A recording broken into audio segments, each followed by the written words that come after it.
Assalamu alaikum students. Now we are going to discuss about differentiate between Rutherford atomic theory and Bohr atomic theory. बेटा एक बड़ा important long question है आपके पास और short में भी आ सकता है ये। तो हम इसमें कुछ पॉइंट्स जो है वो डिस्कस करते हैं जो डिफरेंशिएट करते हैं बेसिकली इन दोनों थेरीज के दरमियान में। कौन सी थेरीज के दरमियान में?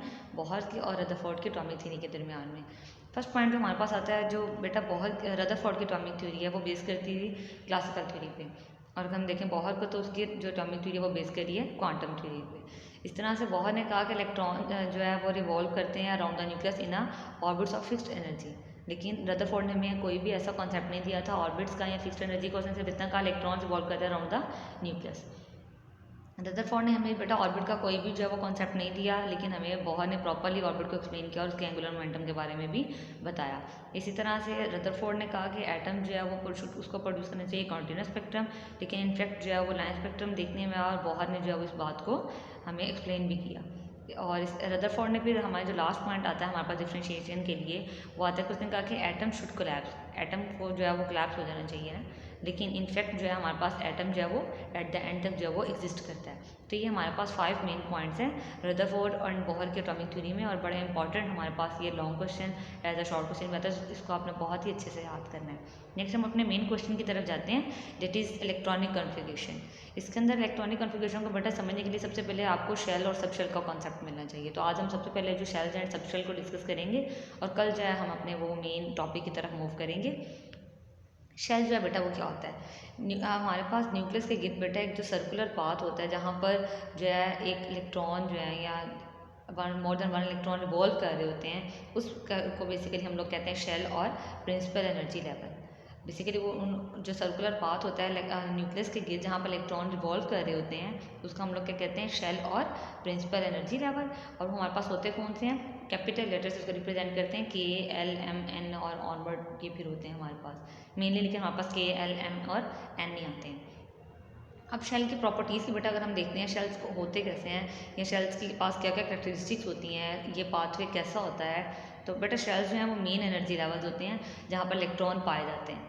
जब भी इलेक्ट्रॉन का कॉन्सेप्ट आता है किसी भी एटम में तो हम फ़ौरन से जो है हमारा जो ध्यान है वो फौरी तौर पर जाता है कि हाँ न्यूक्लियस के गिर्द जो है ना एक सर्कुलर पाथवे है जिसको हम शेल कहते हैं, वहाँ पर इलेक्ट्रॉन्स जो है उनकी लोकेशन वहाँ पर होती है, वहाँ पर वो रिवॉल्व कर रहे होते हैं न्यूक्लियस के गिर्द। शेल जो बेटा उसको रिप्रेजेंट किया जाता है बाय सर्कल्स, कहाँ पर? Around the nucleus. अब नंबर ऑफ इलेक्ट्रॉन्स होते हैं जो शेल के अंदर आ सकते हैं बेटा वो हमारे पास प्रॉपर एक एन वैल्यू दी हुई होती है।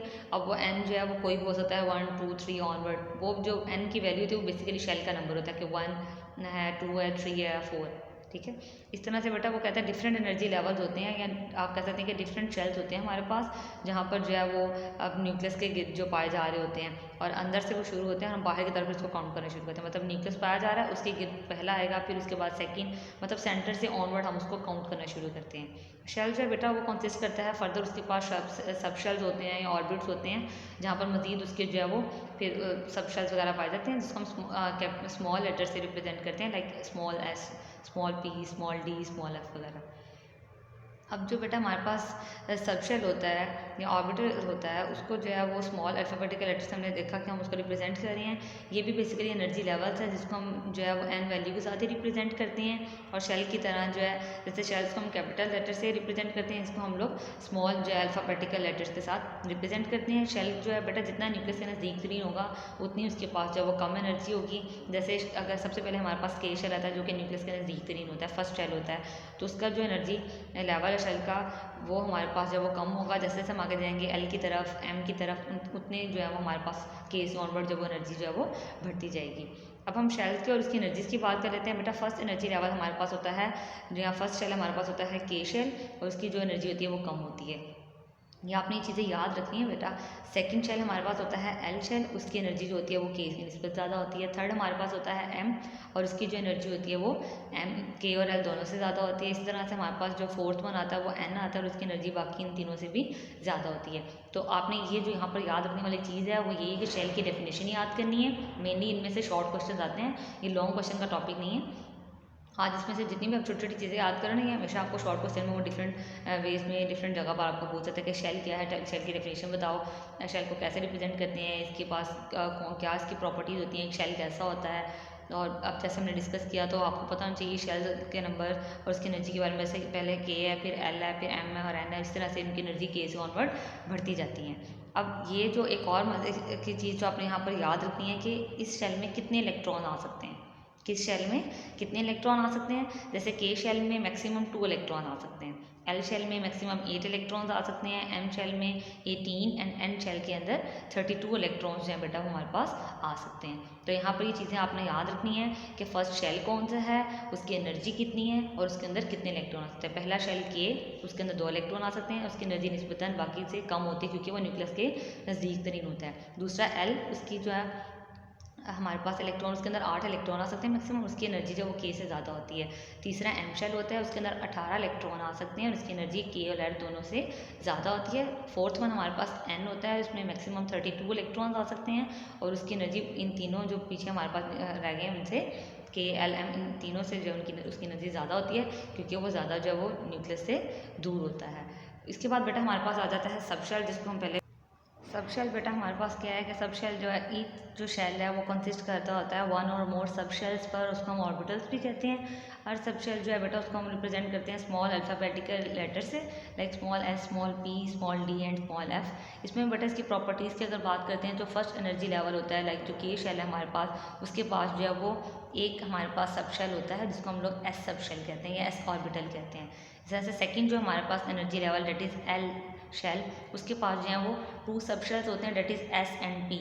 इस तरह से थर्ड एनर्जी लेवल की बात करें तो उसके पास हमारे पास बट एल शेल के पास जो है वो 2 सब शेल्स होते हैं that is s and P. इस तरह से थर्ड एनर्जी लेवल जो एम शेल है उसके पास जो है वो 3 सब शेल्स होते हैं that is S P and D. And fourth energy level जो हमारे पास एन शेल होता है उसके पास 4 सब शेल होते हैं, 4 जो है उसके पास ऑर्बिटल होते हैं that is S P D and F. तो ये चीज़ आपने ज़रूर याद रखनी है। फर्स्ट शेल कौन सा है, के। यहाँ आपको टेबल नज़र आ रहा है, वो टेबल जो है वो बहुत इंपॉर्टेंट है आपके याद करने के लिए। फर्स्ट शेल कौन सा है, 1 जो है शेल हमारे पास फर्स्ट वाला जो है वो कौन सा, के, उसके पास जो है वो ओनली एस सब शेल आता है। दूसरा हमारे पास शेल है एल, उसके पास 2 सब शेल्स आ जाते हैं that is s and p. Third shell हमारे पास आता है एम, उसके पास जो है वो मज़ीद 3 सब शेल आ जाते हैं that is S P and D. And fourth जो हमारे पास मेन शेल है डेट इज़ एन, और उसमें जो सब शेल आते हैं वो हमारे पास 4 सब शेल आते हैं that is S P D and F. और नंबर ऑफ इलेक्ट्रॉन्स की बात करें तो के पास मैक्सिमम 2, एल के पास 8, एम के पास 18 एंड एन के पास 32 इलेक्ट्रॉन्स जो वो आ सकते हैं। ये आपका आज का टॉपिक था एज अ शॉर्ट क्वेश्चन। आपने इसमें से डेफिनेशन, इनकी प्रॉपर्टीज़ और ये टेबल को याद करना है। Thank you so much.